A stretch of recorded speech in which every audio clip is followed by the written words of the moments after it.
সারাদিনটা যেমনই কাটুক না কেন বিকেল টাইমটা কিন্তু আমার বেশ ভালো কাটে। তার কারণ বিকেল থেকে আমি প্রচন্ড ব্যস্ত থাকি। আর আমার ব্যস্ততা জীবন ভীষণ পছন্দের। আজ যেমন দোকানেই যাচ্ছিলাম তখন দেখলাম আমার এই ওয়ারড্রোব এর এই জায়গাটা না পুরো এলোমেলো হয়ে আছে। যেহেতু অনেকদিন আগেই গুছিয়েছিলাম তাই ঠিক করলাম তাহলে এই জায়গাটাতে একটু সাজানো যাক। আর এর মধ্যে রাখার জন্য নতুন কিছু গিফটও এড হয়েছে সেগুলো এখানটাতে আমি সাজিয়ে দেবো। কারণ এই জায়গাটাতে যা, যা জিনিসপত্রগুলো আছে লাইক এই ছোট, ছোট পুতুলগুলো বলো, ফ্লাওয়ার গুলো বলো, যাই বলো সবকিছু আমি গিফট পেয়েছি এগুলো।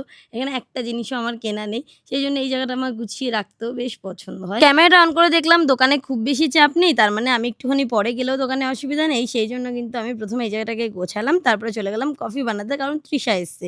আর তৃষার আমি এই ইভনিং টাইমটাতে একটু সুন্দর করে কফি বানিয়ে দুজন দুজনকে খাওয়াই, গল্প করি, আড্ডা দিই, নাচ করি। তো এই কারণে আমার বেশ সন্ধ্যেটা কিন্তু আরো বেশি ভালো যায়। তো তারপরে আমি এই কফি বানানো স্টার্ট করলাম। করতে, করতে আমার মায়ের কাছে একটা কথা শুনছিলাম। আমার মার কথা হচ্ছে আমি যেন বিয়ে না করেই থেকে যাই। তো অনেকেরই চিন্তা আমার কেন বিয়ে হয় না? আমি কেন বিয়ে করি না? প্লিজ আপনাকে টেনশন করতে হবে না। আমি সত্যি বলতে আজকের দিনে দাঁড়িয়ে আমার বাবারটাও খাই না, কারোরটা খাই না।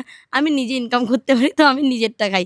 আমার যেদিন মনে হবে সেদিন আমি ঠিক বিয়ে করে নেব। প্লিজ আপনি বা আপনারা আমার জন্য টেনশন করবেন না।